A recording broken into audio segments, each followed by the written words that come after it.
So it looks like Cody Ford is officially our left guard moving forward for the rest of the year. And Cordell Volson has been benched. This is such a weird thing for me. Okay?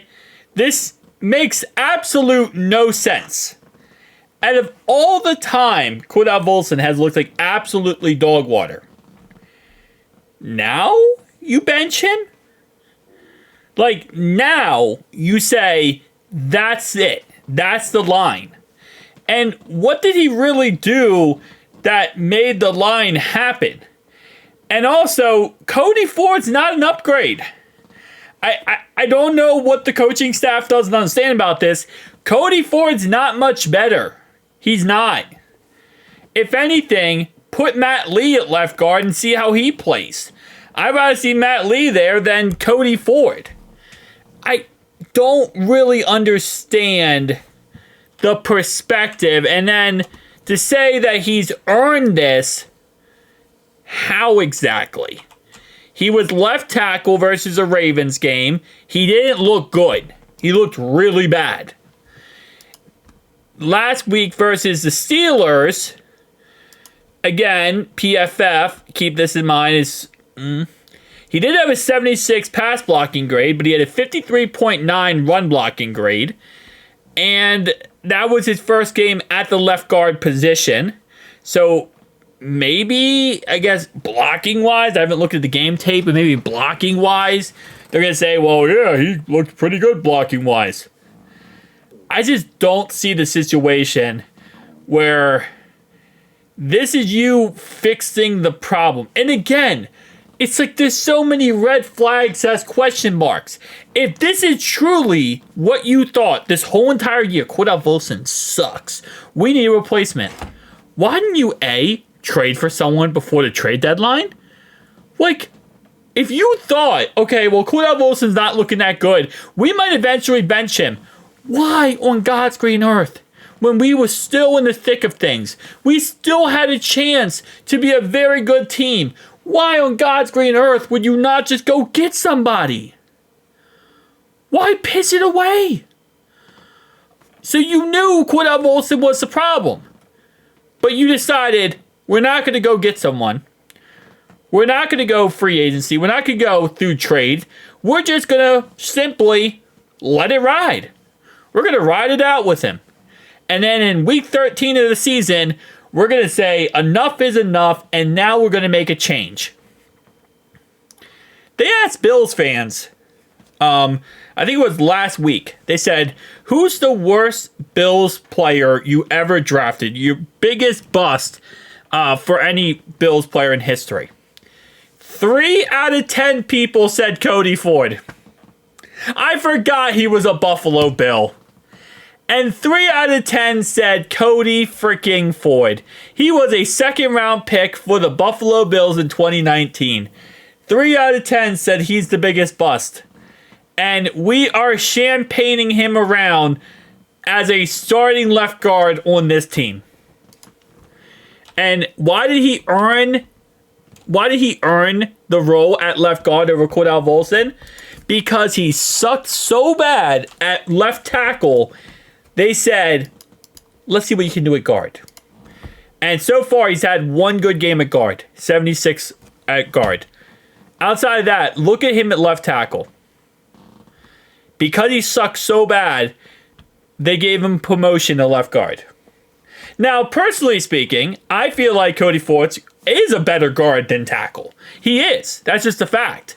But it still doesn't change the fact that, again, I don't even think Cordell Volson was that bad. I mean, okay, well, hold on. Okay, the last couple weeks he was actually atrocious. But why not Matt Lee, though? Matt Lee also doesn't have... He doesn't have the size to play guard. Okay. Now looking at Cordell Volson's grades. He hasn't looked this bad, though, like when watching the game tape, but... Holy crap, grades-wise, he is not grading well. Okay. I guess you're going to look at for someone, but why not go free agency? Again, it's just there's so many questions I have now, and just red flags all the way around. You didn't go trade. You didn't go free agency. You go with Cody Ford. Okay, he has a good game versus Steelers. Can't run block to save his life, but at least he can pass block somewhat, I guess. Cordell Volson is not the guy. Obviously, Matt Lee, again, I would love to use him, but I don't think he's big enough to actually play guard. He's more just a pure center, or we have utilized him at left tackle as well. Jackson Kirkland's out for the year, so I guess that makes sense. This is just a mess. This is really just an absolute freaking mess. It's like, throughout this season then. Because I always thought the idea was, listen, Frank Pollock is absolutely dog water. He's trash as can be. But I thought, well, obviously Frank Pollock loves Cordell Volson. He has said it many times. He believes Cordell Volson can be a very successful player in this game. So I thought, okay, well, we're going to roll with Cordell Volson. Because at the end of last year, he actually looked pretty okay. He was serviceable, and he was getting better. He started the year really bad, but then he got better as the year went on.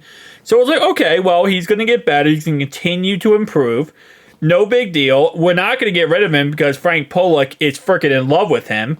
And until the front office realizes that Frank Pollock needs to freaking go, which, again, won't happen until we realize that's a thing. And another thing, and I know I'm all over the place video, Brian Callahan was our OC for 5 seasons. His dad is an amazing offensive line coach. At no point did his dad ever want to play for us as our offensive line coach. He was for Cleveland.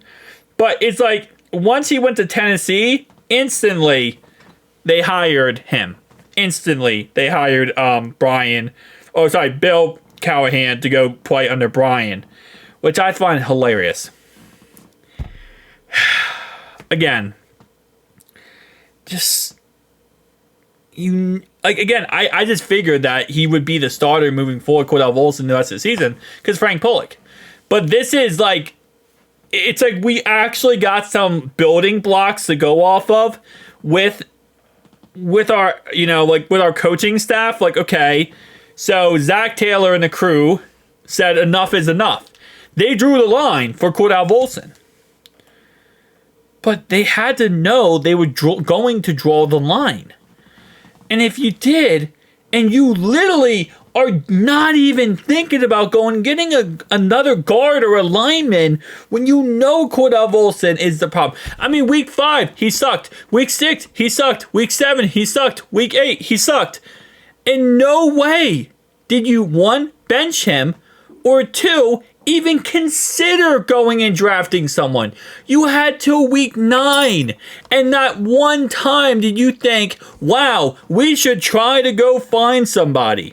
This even pisses me off even more. We traded a 7th round pick for Khalil Herbert we're not even using.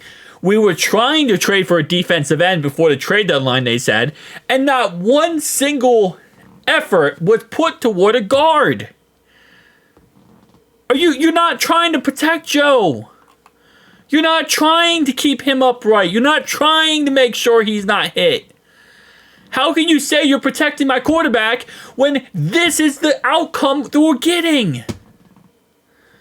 Oh, we're going to bench him. We're going to put in the guy who's probably, again, is not really much better. Although I do prefer him at guard over tackle, I'll be honest. But still, I'm sorry I'm all over the place this video, and I know I just ranted a lot in this video. I try not to because it's not as fun to watch when I just rant, but I have to rant, okay? I have to rant for this video. Because this is just stupid. This is honestly just stupid. You knew he was a problem. You were going to, again, you don't just think, okay, at that week, you're like, okay, he's benched. We're done. No, you start to think about benching him a couple weeks before you bench him. At least week 7 or 8, you're like, we might want to bench Cordell Volson. And you just don't even try to attempt to go get someone. They didn't even say anything either. I mean, this was like all new. We watched the Steelers game. Cody Ford's left guard. We're like, what the heck happened to Cordell Volson? oh, he got benched, but no one says anything. Coach doesn't come out and say anything. There's zero transparency of what's going on. It's just, oh yeah, by the way, he got benched. And I think there's zero transparency because they knew the backlash was going to be awful because people were going to ask, hey, why didn't you at least go get somebody? Who day, guys? Who day?